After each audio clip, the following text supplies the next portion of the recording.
हिंदी कक्षा में आपका हार्दिक स्वागत और अभिनंदन है। आज की वीडियो कक्षा 10वीं के लिए है। 10वीं कक्षा की अभ्यास पत्र की सीरीज को आगे बढ़ाते हुए हम पहुंच गए हैं 8वें अभ्यास पत्र पर। आज हम करने वाले हैं बाल गोविंद भगत का अभ्यास पत्र, जिसके लेखक हैं रामवृक्ष बेनीपुरी। तो बिना देरी किए हम शुरू करते हैं अभ्यास पत्र को। पहला प्रश्न, निम्नलिखित बहुविकल्पीय प्रश्नों के उचित विकल्प चुनकर अपनी उत्तर पुस्तिका में लिखिए। एक एक अंक के 6 बहुविकल्पीय प्रश्न दिए गए हैं। पहला प्रश्न है, बाल गोविंद भगत किस धार्मिक परंपरा का पालन करते थे? तो बाल गोविंद भगत कबीर पंथी विचारधारा को मानने वाले थे। तो सही जवाब है कबीर पंथी। दूसरा प्रश्न, बाल गोविंद भगत का संगीत लोगों पर क्या प्रभाव डालता था? इस प्रश्न का सही जवाब है लोग झूमने और गुनगुनाने लगते थे। तीसरा प्रश्न, बाल गोविंद भगत के बेटे की मृत्यु पर उनका व्यवहार कैसा था? इसका सही जवाब है उन्होंने गीत गाकर उत्सव मनाने की बात कही। ऐसा उन्होंने क्यों कहा? क्योंकि वो कबीर पंथी थे और कबीर दास के समान विचारधारा रखने वाले थे। कबीर दास जी का क्या मानना है कि मृत्यु होने पर आत्मा परमात्मा से मिलने जाती है, तो इसलिए हमें शोक नहीं बल्कि उत्सव मनाना चाहिए। चौथा प्रश्न, बाल गोविंद भगत ने अपने पतोहू को घर से क्यों भेज दिया? इसका सही जवाब है उन्होंने उसे भाई के घर भेज दिया और उसकी दोबारा शादी करने का आदेश दिया। पांचवा प्रश्न, बाल गोविंद भगत की दिनचर्या का मुख्य अंग क्या था? इसका सही जवाब है खेती बाड़ी और संगीत साधना। छठा प्रश्न, बाल गोविंद भगत के जीवन का मुख्य संदेश क्या है? इस प्रश्न का सही जवाब है मृत्यु के प्रति भय रहित जीवन। क्षतिज पुस्तक के गद्य खंड से आपकी जितने भी पाठ हैं उनमें से कोई भी एक गद्यांश दे दिया जाएगा और उस पर आधारित प्रश्नोत्तर दिए जाएंगे। तो इसी का अभ्यास कीजिए। इस पाठ के संदर्भ में अभ्यास कीजिए। बाल गोविंद भगत की संगीत साधना का चरम उत्कर्ष उस दिन देखा गया जिस दिन उनका बेटा मरा। इकलौता बेटा था वह है, कुछ सुस्त और बोदा सा था, किंतु इसी कारण बाल गोविंद भगत उसे और भी मानते। उनकी समझ में ऐसे आदमियों पर ज्यादा नजर रखनी चाहिए या प्यार ज्यादा करना चाहिए, क्योंकि ये निगरानी और मोहब्बत के ज्यादा हकदार होते हैं। बड़ी साध से उसकी शादी कराई थी। पतोहू बड़ी ही सुभग और सुशील मिली थी। घर की पूरी प्रबंधिका बनकर भगत को बहुत कुछ दुनियादारी से निवृत्त कर दिया था। उनका बेटा बीमार है, इसकी खबर रखने की लोगों को कहाँ फुर्सत, किंतु मौत तो अपनी और सबका ध्यान खींच कर ही रहती है। हमने सुना बाल गोविंद भगत का बेटा मर गया। कुतूहलवश उनके घर गया, देखकर दंग रह गया। बेटे को आंगन में एक चटाई पर लिटाकर एक सफेद कपड़े से ढक रखा है। वहां कुछ फूल तो हमेशा वो रोपते रहते थे, उनमें से ही कुछ फूल तोड़कर उस पर बिखरा दिए हैं। कुछ फूल और तुलसी दल भी। सिराहने एक चिराग जला रखा है। सामने जमीन पर आसन जमाए बाल गोविंद भगत गीत गाए चले जा रहे हैं। वही पुराना स्वर और वही पुरानी तल्लीनता। इस पर आधारित प्रश्नोत्तर देखिए। बाल गोविंद भगत का बेटा कैसा था और वे उसे इतना महत्व क्यों देते थे? बाल गोविंद भगत का बेटा कुछ सुस्त और बोदा सा था। भगत उसे ज्यादा प्यार और मोहब्बत इसलिए देते थे क्योंकि उन्हें लगता था कि ऐसे लोग ज्यादा देखभाल और स्नेह के हकदार होते हैं। बेटे की मृत्यु के समय बाल गोविंद भगत ने उन्हें कैसे सजाया?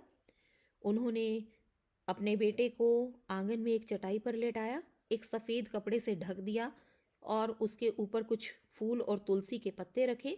सिरहाने एक चिराग जलाया। बेटे की मृत्यु पर बाल गोविंद भगत ने कैसा व्यवहार किया? भगत दुखी होने या रोने की बजाय भजन गा रहे थे। वे अपनी भक्ति और साधना में लगे हुए थे क्योंकि उनका मानना था कि आत्मा परमात्मा से जा मिली है। बाल गोविंद भगत की पतोहू कैसी थी? बाल गोविंद भगत की पतोहू बड़ी ही सुभग और सुशील थी। घर की पूरी प्रबंधिका बनकर भगत को बहुत कुछ दुनियादारी से निवृत्त कर दिया था। पांचवा प्रश्न, समाज बाल गोविंद भगत के इस व्यवहार को देखकर क्या सोचता होगा? लोग चकित होंगे क्योंकि आमतौर पर किसी की मौत पर क्या होता है, रोना धोना होता है, लेकिन वे भगत को इस प्रकार से भक्ति और उत्सव में लीन देखकर शायद हैरान हुए होंगे। गद्य खंड से आपका एक लेखक परिचय भी आएगा। 2 लेखक परिचय में से आपको एक लेखक परिचय लिखना है जो कि 5 अंक का होगा। रामवृक्ष बेनीपुरी के जीवन परिचय तथा साहित्यिक विशेषताओं का उल्लेख कीजिए। रामवृक्ष बेनीपुरी का जन्म बिहार के मुजफ्फरपुर जिले के बेनीपुरी गांव में 1899 में हुआ। माता पिता का निधन बचपन में ही हो जाने के कारण जीवन के आरंभिक वर्ष अभावों, कठिनाइयों और संघर्षों में बीते। 10वीं तक की शिक्षा प्राप्त करने के बाद वे सन 1920 में राष्ट्रीय स्वाधीनता आंदोलन से सक्रिय रूप से जुड़ गए। कई बार जेल भी गए। उनका देहावसान सन 1968 में हुआ। 15 वर्ष की अवस्था में बेनीपुरी की रचनाएं पत्र पत्रिकाओं में छपने लगी। वे बेहद प्रतिभाशाली पत्रकार थे। उन्होंने अनेक दैनिक, साप्ताहिक और मासिक, दैनिक मतलब प्रतिदिन छपने वाली, साप्ताहिक मतलब सप्ताह में एक बार छपने वाली, मासिक मतलब महीने में एक बार छपने वाली पत्र पत्रिकाओं का संपादन किया, जिनमें तरुण, भारत, किसान, मित्र, बालक, युवक, योगी, जनता, जनवाणी और नई धारा उल्लेखनीय हैं। गद्य में उनकी विविध विधाओं में उनके लेखन को व्यापक प्रतिष्ठा मिली। उनका पूरा साहित्य बेनीपुरी रचनावली के 8 खंडों में प्रकाशित है। उनकी रचना यात्रा के महत्वपूर्ण पड़ाव हैं पतितों के देश में उपन्यास है, चिता के फूल कहानी, अम्बपाली नाटक, माटी की मूर्तें रेखाचित्र, पैरों में पंख बांधकर यात्रा वृतांत, जंजीरें और दीवारें संस्मरण आदि। उनकी रचनाओं में स्वाधीनता की चेतना, मनुष्यता की चिंता और इतिहास की युगानुरूप व्याख्या है। विशिष्ट शैलीकार होने के कारण उन्हें कलम का जादूगर कहा जाता है। कई बार ये वाला प्रश्न एमसीक्यूज में भी आ सकता है कि उन्हें किस उपनाम से पुकारा जाता है, तो उन्हें कलम का जादूगर कहा जाता है, या फिर कलम का जादूगर किन्हें कहा गया है? रामवृक्ष बेनीपुरी को। 2-2 अंक के आपके प्रश्न भी आएंगे, इन्हें भी देखिएगा।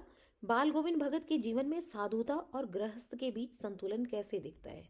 या फिर ये प्रश्न ये भी आ सकता है, इस प्रकार से भी आ सकता है कि बाल गोविंद भगत गृहस्थ होते हुए भी साधु की कसौटी पर खरे उतरते थे। मतलब दोनों ही जीवन उन्होंने सामंजस्य बनाया हुआ था। दोनों ही जीवन प्रकार के जीवन में साधु भी थे और गृहस्थ भी थे। मतलब गृहस्थ होते हुए भी साधु की परिभाषा पर वे खरे उतरते थे। बाल गोविंद भगत में साधु वाले गुण भी थे। वे कबीर को साहब मानते थे, उन्हीं के गीत गाते, उन्हीं के आदर्शों पर चलते। वे कभी झूठ नहीं बोलते, सबसे खरा व्यवहार करते थे, किसी से भी दो टूक बात करने में संकोच नहीं करते, न किसी से झगड़ा करते थे, किसी की चीज को न छूते थे, न ही बिना पूछे व्यवहार में लाते थे। उनके खेत में जो भी पैदा होता था वे उसे पहले अपने सिर पर लादकर कबीर पंथी मठ में ले जाते और वहां भी जो भी भेंट स्वरूप में मिलता उसे वो अपने प्रसाद स्वरूप ग्रहण करते और अब बाद में अपने घर पर लेकर आते थे और उसी से अपना गुजर बसर चलाते थे। दूसरा प्रश्न देखिएगा, पुत्र वधू के पुनर्विवाह के निर्णय से बाल गोविंद भगत के व्यक्तित्व के बारे में क्या पता चलता है?